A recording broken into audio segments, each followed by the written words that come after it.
Hypertension is common. Around 14 million Filipinos, or 25% of the current adult population in the country, have hypertension.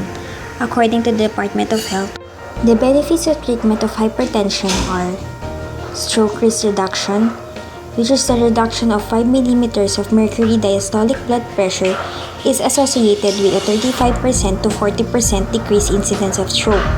Next one is CHD amelioration, which the risk of myocardial infarction is reduced to 20% to 25% with 5 millimeters of mercury reduction in diastolic blood pressure. And the other one is decrease in other risk. The risks of heart failure and renal disease are clearly reduced with lower blood pressure. However, the major mortality benefits of blood pressure treatment depend on the reduction of coronary heart disease and stroke. Hypertension is a systolic blood pressure greater than 140 and diastolic blood pressure greater than 90. Patients should be treated to goal less than 140/90. Patients with diabetes or renal disease should be treated to goal of less than 130/80. Etiology. A. First distinction: primary or essential hypertension versus secondary hypertension. 95% of patients with high blood pressure have primary hypertension. B. 5% of patients with high blood pressure may have secondary hypertension. The incidence of a secondary cause of hypertension may be increased in the following. First, patients younger than 35 without a family history of hypertension. Second, patients whose hypertension has a sudden onset or is severely elevated. Third, patients whose hypertension is resistant to 3 medications, one of which is a diuretic. Secondary causes. A. Parenchymal renal disease. The most common cause of secondary hypertension is this occurs in about 3% of all patients with hypertension and is easily ruled out by a serum called creatinine. B. Renovascular hypertension is next most common form. Fibromuscular dysplasia is common in young women. Atherosclerotic renovascular disease is often found in older patients with significant cardiovascular disease. C. Primary hyperaldosteronism. Classically, the patient has a low potassium level, less than 3.5.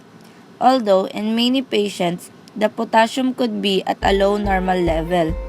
The most common cause is bilateral adrenal hyperplasia. D. Pheochromocytoma.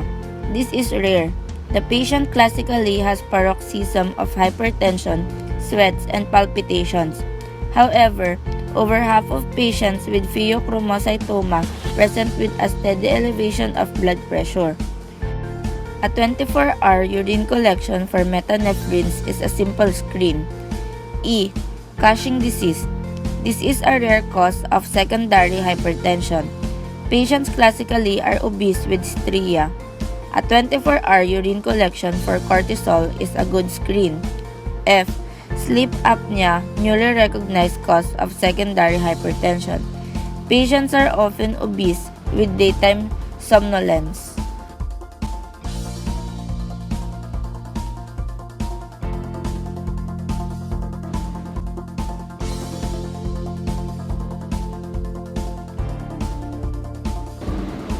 BP measurement. BP can easily fluctuate 10 to 20 mm mercury throughout the day. The higher the BP, the greater the fluctuation. The BP readings of the nurse, student, and attending physician may vary. Accurate BP measurement is a key. The patient should be seated quietly for at least 5 minutes. The patient's feet should be flat on the floor and the arm should be supported at the level of the heart. An appropriately sized cuff should be used. Evaluation. Initial evaluation of patient with hypertension should focus on 3 factors. Number 1. Other cardiovascular risk factors that will influence the prognosis. Number 2. Evidence of target organ damage that will influence the urgency of treatment and the target BP. Number 3. Causes for secondary hypertension, which are relatively rare but important to discover. History is primarily focused on assessing risk for acquiring coronary heart disease. It focuses on personal history of diabetes, family history of hypertension, coronary heart disease, stroke, and renal disease, and lifestyle, which includes exercise, cigarette smoking, alcohol, diet, and illicit drugs. The physical examination should focus on the heart, lungs, pulses, abdominal broods, presence of peripheral edema, and a fundoscopic examination looking for evidence of target organ damage and searching for clues to secondary causes. Laboratory examination includes electrolytes, blood urea nitrogen, creatinine, urinalysis, lipid panel, glucose, and electrocardiogram. For us to know the pathophysiology of hypertension, let's start with cardiac output. Cardiac output is the amount of blood that each ventricle is pumping per minute. And in order to calculate cardiac output, we need two factors. One is the heart rate, which is the number of beats per minute. And we're gonna multiply that by stroke volume, which is the amount of blood that each ventricle is pumping with each contraction. What is the significance of this?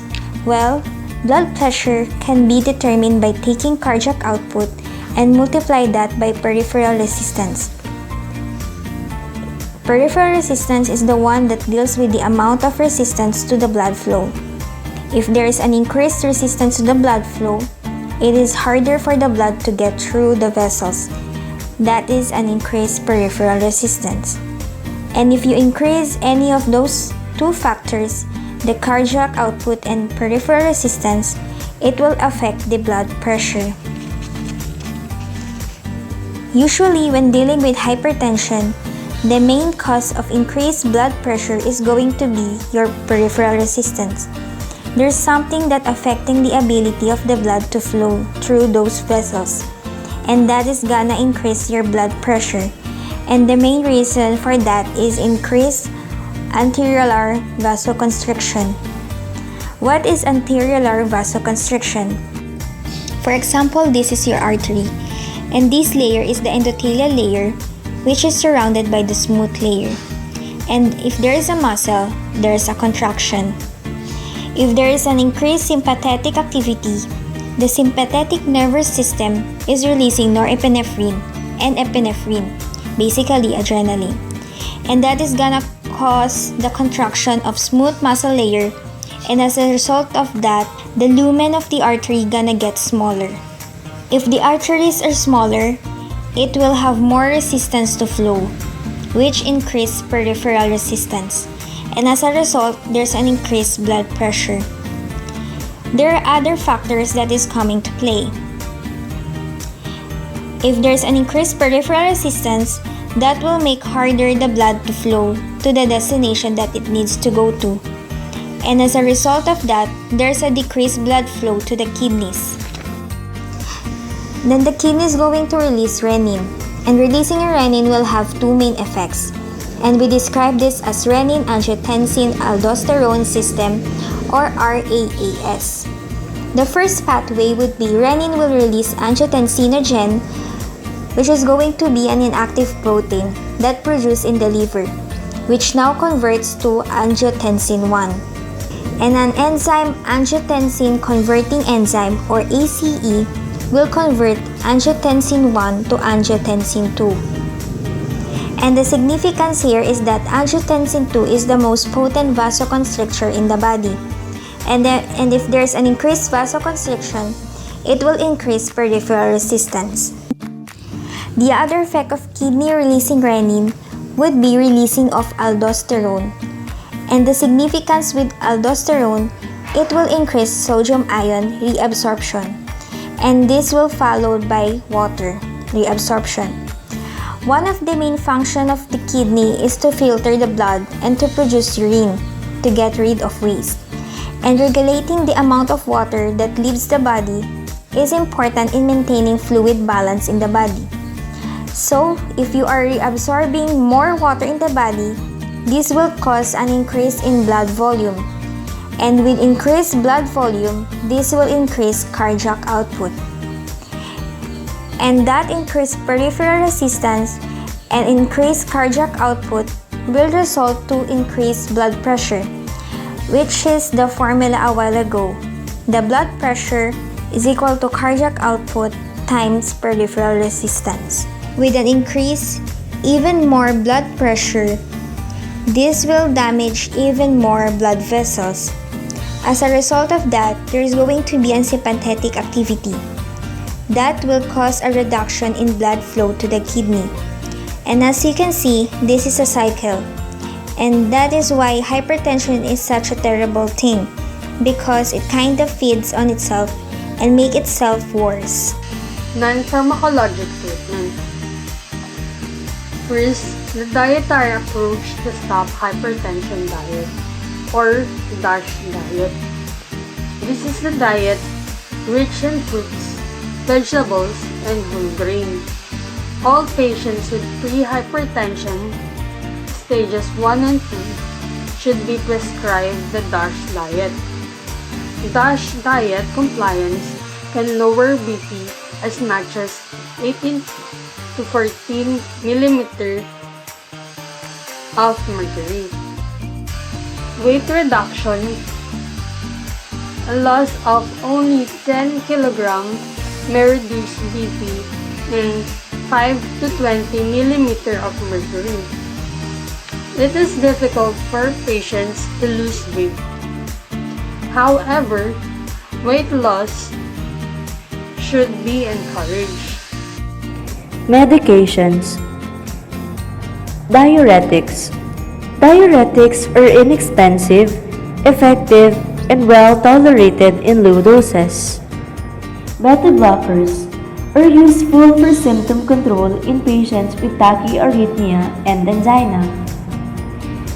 And angiotensin-converting enzyme inhibitors have been in multiple trials suggesting that ACEI as a class may have a beneficial effects on cardiovascular, renal morbidity, and mortality rates that exceeds their BP lowering effects.